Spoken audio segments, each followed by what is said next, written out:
toute votre bonne attention. Nous avons commencé avec vous, nous sommes en train de terminer avec vous. Vous avez suivi en synthèse ce que le rapporteur vous a donné.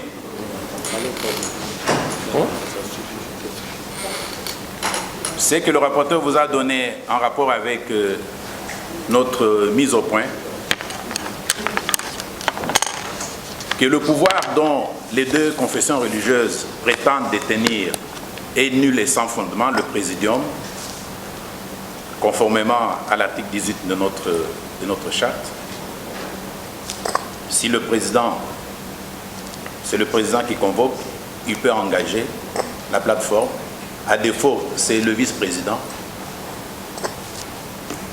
Sinon, pour le reste des matières, le président le fait de concertation avec les autres chefs des confessions religieuses. Tel n'a jamais été le cas avec toutes ces déclarations et toutes ces communications qui ont été faites en rapport avec la plateforme.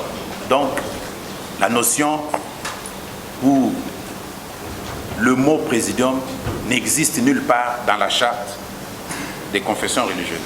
On vous a parlé de l'expertise en matière électorale au sein des confessions religieuses. D'abord, on vous a expliqué que chaque confession religieuse a une personnalité juridique.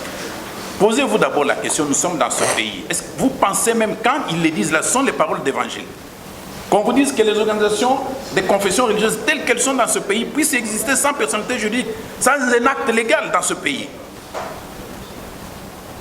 Voyez le degré de destruction qui anime les amis, les frères. L'expertise électorale est là. On vous a fait l'historique.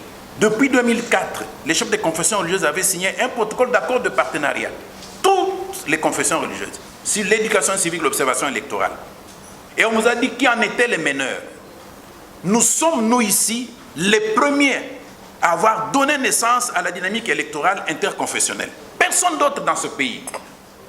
Même ceux qui prétendent parler de l'expertise ou qui défendent l'expertise, on ne les a jamais vus sur les questions électorales dans ce pays. Allez leur poser des questions. Ils ont quel curriculum électoral dans ce pays qui est reconnu? Même sur le plan local, même sur le plan international. Ils n'en ont pas. Vous voyez que nous, Église, c'est par probité. Nous avons de la considération pour les autres, mais en tout cas, lorsque le mensonge essaie de le supplanter, nous devons arriver à dire non. En plus, ça c'est une façon de taire la réflexion. On ne peut pas taire la réflexion.